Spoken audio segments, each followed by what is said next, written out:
இது மிக ஆரோக்கியமான கோழி ஈரல் மிளகு வறுவல். இந்த மாதிரி இருக்கும், செய்து பாருங்கோ, நல்லா இருக்கும், சத்தானது. எப்படின்னு சொல்லி வாங்க வீடியோக்குள்ள போய் பார்க்கலாம். வணக்கம், இது ரத்னம் கிச்சன் என்டர்டைன்மெண்ட். இன்றைக்கு ஒரு அருமையான கோழி ஈரல் வறுவல். மிளகு தான் அதுக்கு பிரதானம். அதோட இந்த காஞ்ச மிளகை, குடமிளகை, இது ரெண்டும் சேரைக்கில் நல்லா இருக்கும். அதுக்கு என்னென்ன தேவையானதை பார்ப்போம். முதல் நான் பார்த்தீங்கன்னு சொன்னால் ஒரு பாதி குடமிளகா 2 கலரில், ஒரு துண்டு இஞ்சி சின்ன சின்ன வெட்டி வச்சுருக்கேன். அதே மாதிரி 2 பூண்டு, பெரிய பூண்டு, அதை நசுக்கி போட்டு சின்ன சின்ன வெட்டி வச்சுருக்கேன். அதோட பார்த்தீங்கன்னு சொன்னால் பச்சை மிளகாய் ஒரு 5 மிளகாய், கருவேப்பிலை, ரம்பையில் 2 பெரிய வெங்காயம், சின்ன கரண்டியால் அரைக்கரண்டி நச்சீரகம், அரைக்கரண்டி பெருஞ்சீரகம், 2 ஏலக்காய், 2 கராம்பு, கொஞ்சோண்டு கருவேப்பட்டை. அதே மாதிரி சின்ன கரண்டியால் 1 கரண்டி காஞ்ச மிளகாய் அரைகுறை அடித்தது. அதே மாதிரி 1 கரண்டி மிளகு அதுவும் அரைகுறை அடித்து வச்சுருக்கு. அதோட பார்த்தீங்கன்னு சொன்னால் ஒரு 250 கிராம் கோழி ஈரல். வாங்க இப்போ எப்படி செய்கிறேன்னு பார்ப்போம். இப்போ பார்த்தீங்கன்னு சொன்னால் சட்டி வச்சு, சட்டியில் பெரிய மேசக்கரண்டியால் 3 கரண்டி எண்ணெய் விட்டுருக்குறேன். விட்டுட்டு மிதமான சூட்டில் இந்த ஏலக்காய், கராம்பு, பட்டை, சீரகம் எல்லாத்தையும் போட்டுருவோம். பாருங்கள் இப்படி பொரிஞ்சு வருது. இப்போ இஞ்சி, பூண்டு, கருவேப்பட்டை, ரம்பையில், பச்சை மிளகாய், வெங்காயம் இதை போடுவோம். இதை போட்டுட்டு ஒரு 50 வீதம் வதங்கி வர்ற மாதிரி இதை கிளறி விடுவோம். ஒரு 50 வீதம் வதங்கி வரணும். இப்போ இதுக்கு தேவையான உப்பை போடுவோம். உப்பு பார்த்தீங்கன்னு சொன்னால் நான் சின்ன கரண்டியால் 1 கரண்டி போட்டிருக்கிறேன். தேவையான சொன்னால் அப்புறம் பார்த்து போடுவோம். போட்டுட்டு இதை வடிவா எல்லாத்தையும் கிளறி விடுவோம். கிளறி போட்டு ஒரு 50 வீதம் வதங்கி வர இதுக்குள்ள பிறகு ஈரலை போடணும். குடமிளகா ஈரல் பாதி வெந்த அப்புறம் தான் போடணும். குடமிளகா வாயில் கடிப்படணும், அப்போ தான் நல்லா இருக்கும். இப்போ பார்த்தீங்கன்னு சொன்னால் ஒரு 50 வீதம் வதங்கிடுச்சு பாருங்க. அந்த உப்பும் போட்டதுனால வெங்காயம் சீக்கிரம் வதங்கிடும், வேகமாக வதங்கிடும். இப்போ இதில் ஈரலை போடுவோம். ஈரல் அப்படியே வெட்டாமல், கோழி ஈரல் தானே, அப்படியே முழுசாக தான் போட்டிருக்கிறேன். அது 2 வரைக்கும் நல்லா இருக்கும். இந்த வெங்காயம் பாதி வெந்தபடி இந்த ஈரலை போட்டு வதக்கேக்கல, இந்த வெங்காய சாறு ஈரலில் இறங்கேக்கல நல்லா இருக்கும். இதை இந்த மாதிரி கிளறி போட்டு ஒரு 2 நிமிஷம் மூடி விடுவோம்.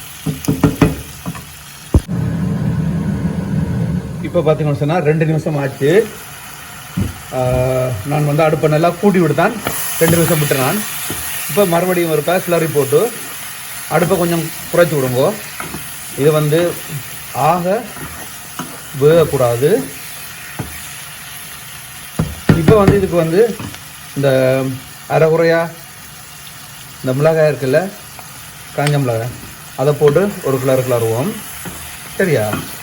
இதுக்கு ஒன்றுமே போட தேவையில்லை. இந்த மாதிரி செய்தால் இந்த மாதிரி கிளறி போட்டு இப்போ இதில் பார்த்தீங்கன்னு சொன்னால் சின்ன கரண்டியால் ஒரு 1/4 கரண்டி மஞ்சத்தூள்.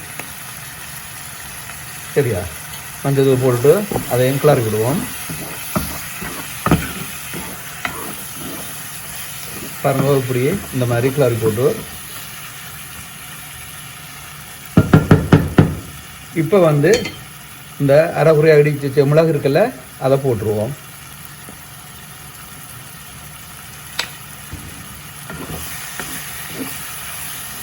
எல்லாம் வடிவா சேர்ற மாதிரி கிளறுங்கோ.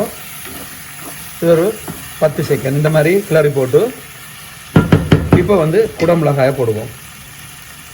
இந்த பாருங்க, குடமிளகாயை போடுவோம். குடமிளகாய் போட்டுட்டு இந்த குடமிளகாய் அப்படி மேலே இருக்கும்போதே ஒரு 1 நிமிஷம் மூடி விடுவோம். அடுப்பை ஒரு மீடியம் ஃப்ளேமில் விடுங்க, பாதி குறைச்சி விடுங்க அடுப்பை. இப்போ பார்த்தீங்கன்னா சொன்னால் 1 நிமிஷம் ஆச்சு. அது ஏன்னு சொன்னால் இப்படி விடைக்கில் இந்த குடமிளகாயோட சோஸ் கொஞ்சம் கீழே இறங்கும், அந்த ஈரலோட சீரைக்கெல்லாம் நல்லா இருக்கும். இப்போ இதை கிளறி விடுங்கோ. சரியா? கிளறி போட்டு இப்போ அடுப்பை கொஞ்சம் நல்லா கூட்டி விடுங்கோ. கூட்டி விட்டு ஒரு 2 நிமிஷம் மூடாமல் அடிக்கடி ஒரு 30 செகண்டுக்கு ஒருக்கா கிளறி விடுங்க. இப்போ பார்த்தீங்கன்னு சொன்னால் 2 நிமிஷமாக நான் ஒரு அரை நிமிஷத்துக்கு ஒருக்கா கிளறி விட்டு நான் இந்த சத்தத்துலேயே உங்களுக்கு தெரியும் அந்த தனித்தன்மையெல்லாம் இல்லை. இப்போ எண்ணெயில் வந்து வதங்கி கொண்டிருக்குது. இந்த குடமிளகாய் இப்போ வந்து அரை உரையாக இருக்கணும், வாயில் கடிபடணும். இப்போ உங்களுக்கு விருப்பம்னு சொன்னால் இதோட வந்து கடைசியாக ஒரு கொஞ்சோண்டு நல்லெண்ணெய் விட்டுட்டு கிளறி விடுங்க. உங்களுக்கு பிடிச்சிருந்தா உங்களுக்கு விருப்பம்னு சொன்னால் கொஞ்சம் நல்லெண்ணெய் விட்டுட்டு கிளறி விடுங்க. கிளறி போட்டு அடுப்பை நிப்பாடி போட்டு, இது கரண்ட் அடுப்புன்றதுனால நான் அடுப்பை நிப்பாடி போட்டு அந்த மிதமான சூட்லேயே விட போகிறேன். அடுப்பை இப்படி ஒரு கிளறி போட்டு இப்போ என்ன செய்யணும்னு சொன்னால் ஒரு பாதி தேசிக்காய் புழிஞ்சு விட்டுருவோம்.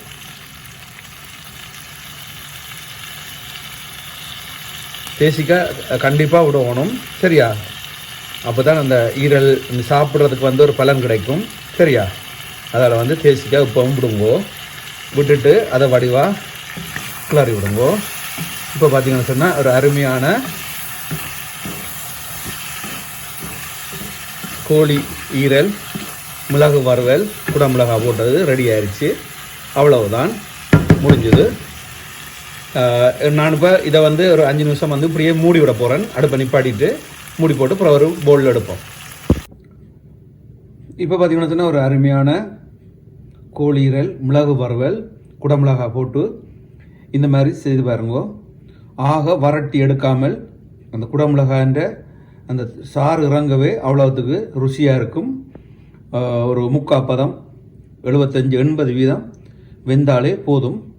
அதோட வந்து தேசிக்காய் எல்லாம் விட்டு செய்ய நல்லா இருக்கும். இப்படி செய்து பாருங்க, நல்லா இருக்கும். இதோட வந்து நீங்கள் சோறோடையும் சாப்பிட்லாம்.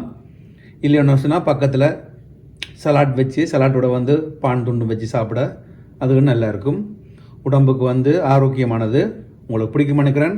பிடிச்சிருந்தால் லைக் பண்ணுங்கள், ஷேர் பண்ணுங்கள், சப்ஸ்கிரைப் பண்ணுங்கள். முன்னும் ஒரு வீடியோ சந்திப்போம்.